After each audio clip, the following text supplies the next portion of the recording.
Well, in next course of action, what could happen now as far as the BJP supporters have been rejoicing and celebrating and distributing sweets? Party Neta has now asked him to celebrate when Fadnavis becomes the chief minister again.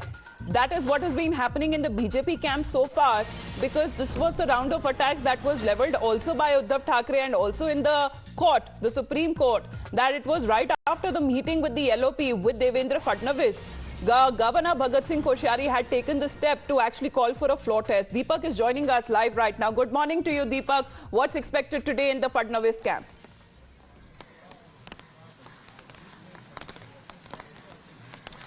Well, definitely a lot expected, because yesterday, of course, while we were, looking at the drama that was playing out after the Supreme Court verdict, we saw outside Matoshri the kind of developments that took place. Uddhav Thackeray, after quite some time, we should understand that he had a spine injury. He was not driving his own car. He drove himself to the Raj Bhavan, somewhere an indicator of, the things that, he does not depend on, any of the services of the government after, of course, he resigned as the chief minister. But more importantly, after these developments, of course, what we saw in the Fadnavis campus, of course, was very interesting. A round of meetings yesterday taking place. Fadnavis, of course, briefing all his MLAs about the next course of action, how things have to plan out. We've been told that, of course, he could approach the governor to stake claim to form the government now. But does Uddhav Thackeray have any ace up his sleeve at this last moment is the question.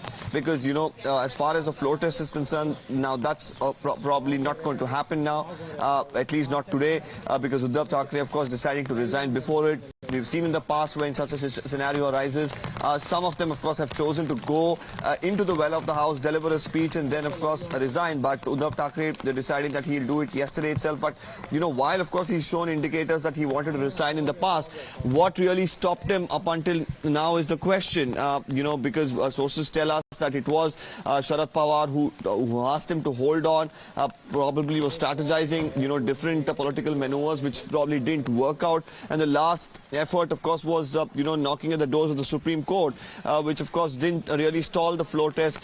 Eventually, he had to, prove his majority in the well of the house, which he realized at this point in time that, he couldn't. And now when you look at the Raj Bhavan, of course, you're looking at a lot of policemen, of course, deployed. And through this entire route leading up to the Raj Bhavan, there is, of course, a lot of deployment of police, which is an indicator that there is going to be a lot of VIP movement. And at this point in time, sources tell us if there is VIP movement, since Uddhav Thackeray has already come into the Raj Bhavan yesterday, tendered his resignation officially. Today, it could be the BJP Shinde camp making their way here. But is there going to be any sort of political differences emerging between those two if they have to come together to form the new government in Maharashtra? That's the question that remains.